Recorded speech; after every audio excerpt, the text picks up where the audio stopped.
好，我是姚安娜，欢迎来到我的频道。Hi everyone, I'm Yaona. Welcome to my channel. For non-Mandarin speakers, you can turn on CC for English subtitle. 先祝大家新年快乐！虽然是要讲12月的爱用品，但是怎么感觉一下就是新的一年已经1月了，就要开始准备过年了。这半年来感觉过得蛮快的。那话不多说，我们就来介绍第一个爱用品吧。第一个爱用品，其实我上支影片有出现过，就是 Patrick Ta 的眼影盘。那今天的眼妆也是用这一盘眼影盘来完成的。我今天其实想要用一个淡淡的眼妆，然后我要配这个唇釉，但它真的很显色，所以其实你沾一点点，不知道可不可以看到。我其实真的只有用一点点，但是看起来就已经好像蛮浓的了。那我今天其实呢，只有用这2个颜色，还有这一个亮片色，就是放在中间1/3处的地方。真的好喜欢这一盘眼影盘哦，因为它是我最喜欢的色系，然后它真的很好取粉，亮片色都很好取，而且不需要用手，用刷子轻轻的就可以挑起那个亮粉。然后其实这2个亮粉色，它的颗粒是比较大的，然后亮片比较粗一点，所以其实你不要看它好像都是亮片色，但它其实是不太一样的。不知道镜头看不看得出来，其实它的亮粉色我这边都是有掉粉的，但是我就是稍微把它刷开，然后弄得有点像是打亮的效果，在这整个眼下，然后让它有点蓬蓬的，所以它的掉粉对我来讲其实没有那么困扰。但是如果你很在乎的人，那你就记得可能要先把你的眼下盖起来，或者是你先画眼妆，然后再上底妆。因为上底妆的话，我刚刚是觉得它有一点不好扫掉，所以我才让它这样子闪闪的当做打亮一样。喜欢。下一个呢是1028的什么？这个是1028遮瑕。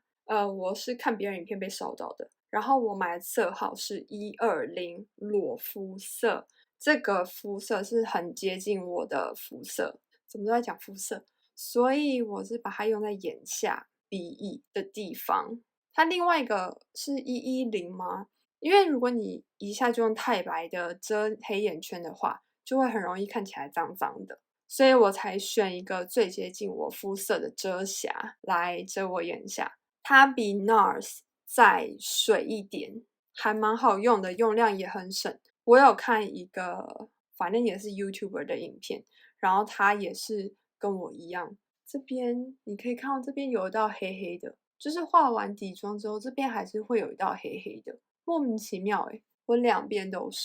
会这样黑黑的。而且不是我肤色的问题哦，就是莫名，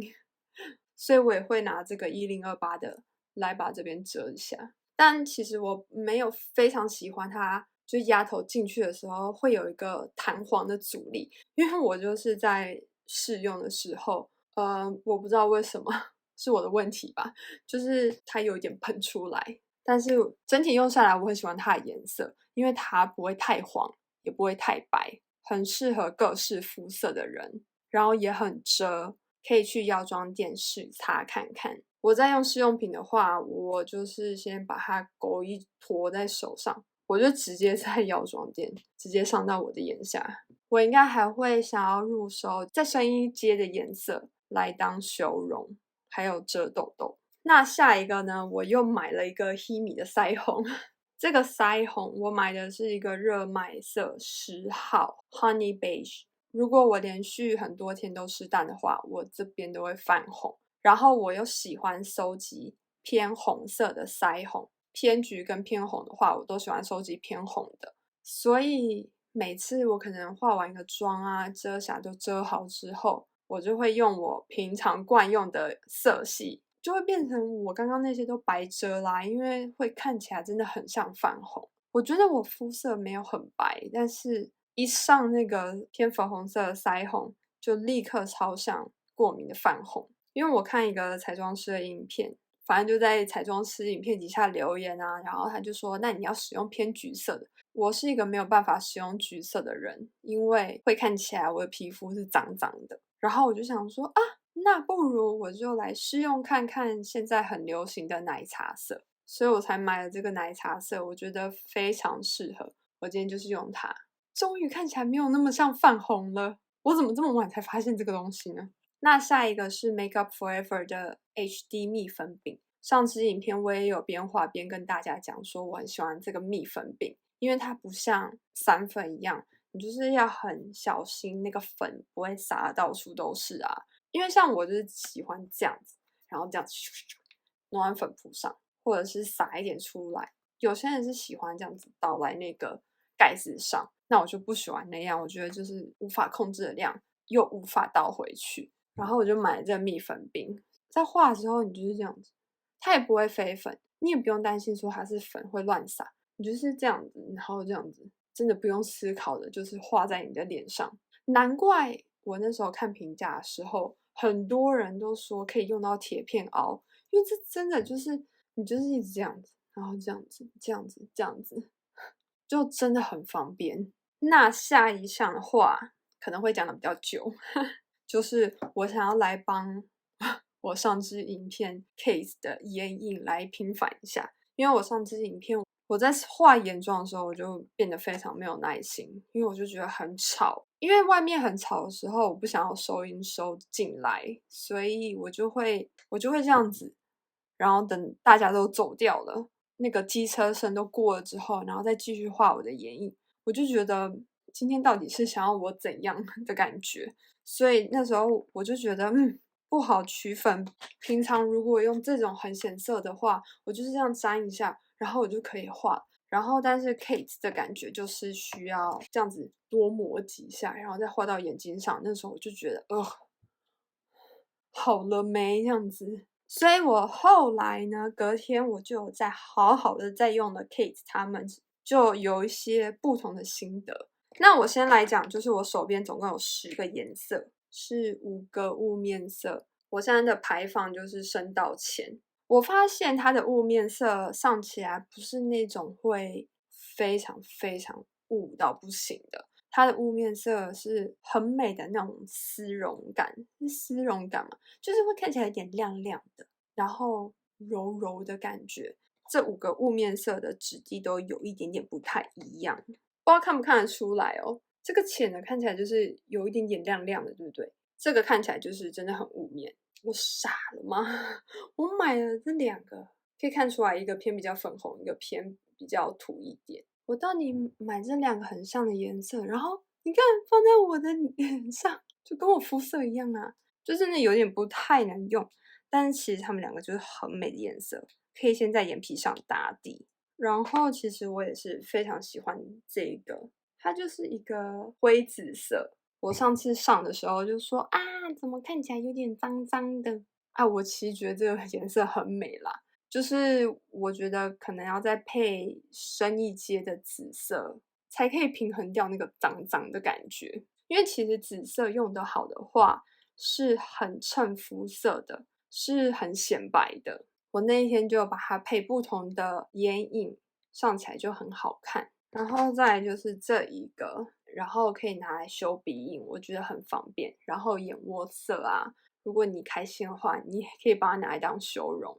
刚刚讲的这4个都是 M 系列的，但是这一个上次我讲的那个红棕色 CT511，它这个质地又不一样，它摸起来是，我觉得它比刚刚前面那4个都干一点，所以我才觉得怎么不容易把那个粉弄下来，因为它就比较干，然后感觉要多刮几次。其实我傻傻的，因为其实我在看别人的刷色的时候，其实我就有发现，就是它这样刷一道的时候，就有发现其实那个颜色是可以看到它好像有一点点卡色，所以这个我是真的要戳很大力。CT 的系列大部分都是珠光色，所以其实刚刚讲的那5个雾面色，我觉得它的质地就没有像是那种美国彩妆师的牌子那么的显色，它就是比较中间一点，所以我那天才很不习惯，怎么上去没有立刻很显色。但其实对我来讲应该是一件好事，因为毕竟我每次感觉都眼妆很重。然后再来呢是这个059，它好像是一开始先出的颜色，我觉得它很美，因为其他我等一下讲的4个也是珠光色，然后它是这里面就是我觉得质地最软的，就是你轻轻的这样子，然后画的时候它是真的很显色，很绵密，就是我习惯 Kate 眼影盘的那一种质地。然后再来是 P213，就是到底为什么我要买3个很像的颜色呢？我到底那时候在想什么？是不是看起来就是没什么差别啊？而且它的珠光也是那种非常低调的那一种，那它这个粉质就也很正常。然后再来是这一个，其实我真的很喜欢这个颜色 PS405，它是一个偏紫的亮片色，但是它点在眼皮上会亮亮的。到底珠光色跟亮片色差在哪？就是它是感觉是亮片感的，是会这样闪闪的。我上次其实有点在眼皮中央，我觉得很美。我有尝试用别的刷子，有成功用刷子上在我的眼皮上，就只是呢不太能用比较蓬松一点的刷子来去，就是要用比较扎实的刷子。所以我上次就是用错刷子，它那个粉下不来，所以这个粉它压的蛮紧的。我觉得它应该是里面最干的，它比较没有那么湿。那再来呢是 CT504，有一点点橘棕色的感觉。这个粉质是什么感觉啊？我已经忘记了。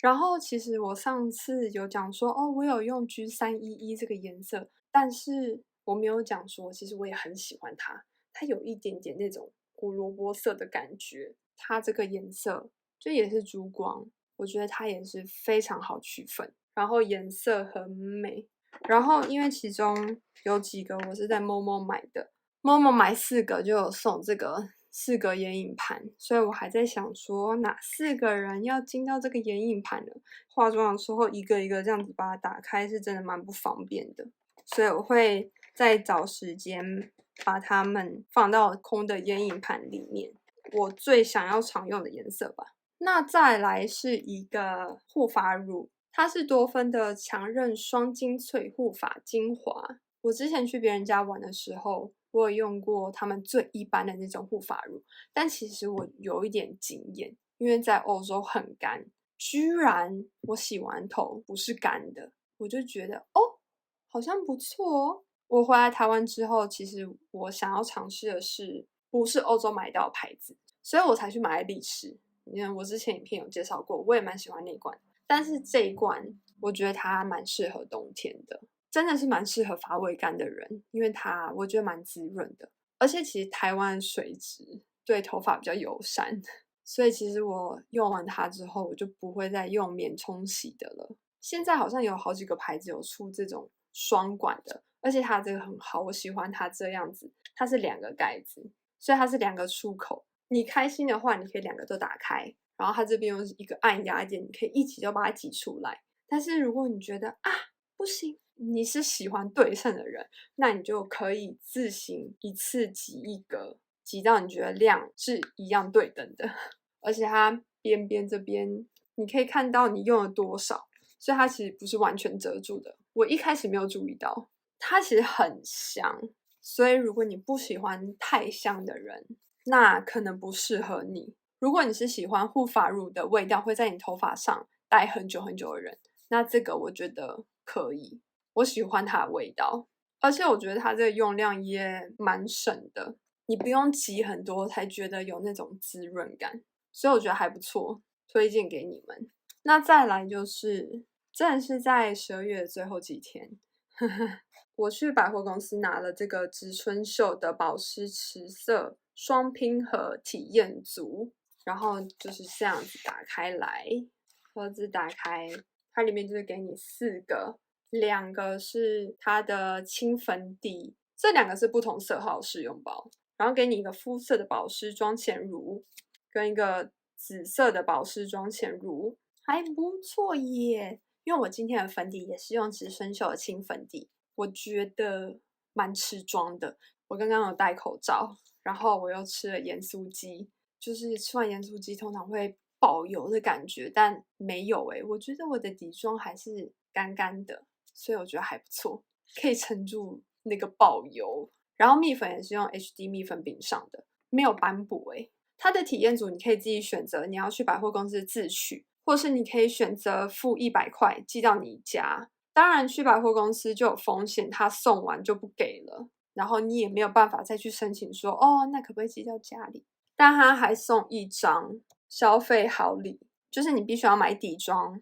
他才会送你手拿镜跟清粉底雾帽的。再来呢，我是请朋友帮我买了一些药妆店的东西。那第一个就是我买了2支 Maybelline 的那个唇釉，这个台湾好像买不到，所以我不知道台湾有没有帮它取名。它这个系列好像是有10支吧，但我买的是这个是35号，这个是40号。40号是我现在唇上擦的这一个。它其实跟那个 Superstay 的那个质地有点像，就是会黏黏的，然后很饱和，很持久。一拿到我就先试擦嘛，然后我觉得它是真的很难抿掉。那其实这个35号，我觉得